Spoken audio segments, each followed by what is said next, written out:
Morning లేవగానే పిల్లల కళ్ళ చుట్టూరా వాపులు కనిపిస్తున్నాయా అంటే ఈ వీడియో మీరు లాస్ట్ వరకు చూడండి.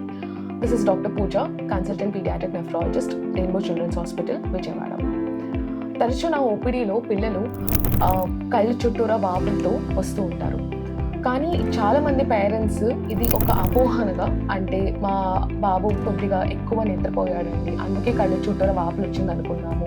కానీ కొంతమంది పేరెంట్స్ అయితే జలుబు వచ్చిందండి, దగ్గు వచ్చిందండి అందుకే కళ్ళ చుట్టూరా వాపులు వచ్చింది అనుకుంటారు. తర్వాత కళ్ళ చుట్టూరా అలర్జీ అయిందేమో అందుకని మేము ఇలా అనుకోండి, ఎక్కువ ఏడ్చాడేమో అందుకని కళ్ళ చుట్టూరా వాపులు వచ్చిందేమో అనుకుంటారు. చాలామంది పేరెంట్స్ ఇలా ఇగ్నోర్ చేస్తూ ఉంటారు. కానీ ఈ ఒక సిమ్టమ్ని ఎవరు ఇగ్నోర్ చేయకండి, ఎందుకంటే ఇది ఒక కిడ్నీ సమస్యలో ఫస్ట్ కనిపించే లక్షణం.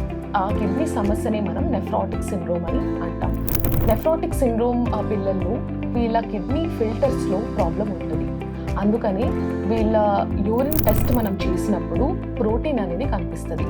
సో ఒకవేళ పొద్దున లేవగానే కళ్ళు చుట్టూరా వాపులు కనిపించడం కానీ, యూరిన్ తక్కువ వెళ్తున్నాడు కానీ, యూరిన్ వెళ్ళినప్పుడు నురగలాగా సోప్ వాటర్ లాగా ఏమన్నా కనిపించినప్పుడు, తర్వాత పొట్ట చుట్టూరా కాళ్ళ చుట్టూరా వాపులు కనిపించినప్పుడు ఇమీడియట్గా మీ దగ్గర ఉన్న పీడియాట్రిషియన్ దగ్గర కానీ, లేదంటే పీడియాట్రిక్ నెఫ్రాలజిస్ట్ అంటే పిల్లల కిడ్నీ స్పెషలిస్ట్ దగ్గర కానీ వెళ్ళి చూపించాలి. ఒక యూరిన్ టెస్ట్ చేయించాలి.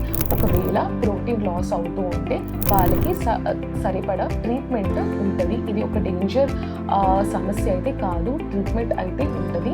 కానీ మీరు ఎంత త్వరగా వీలైతే అంత త్వరగా వెళ్ళి డాక్టర్ని సంప్రదించండి. Thank you.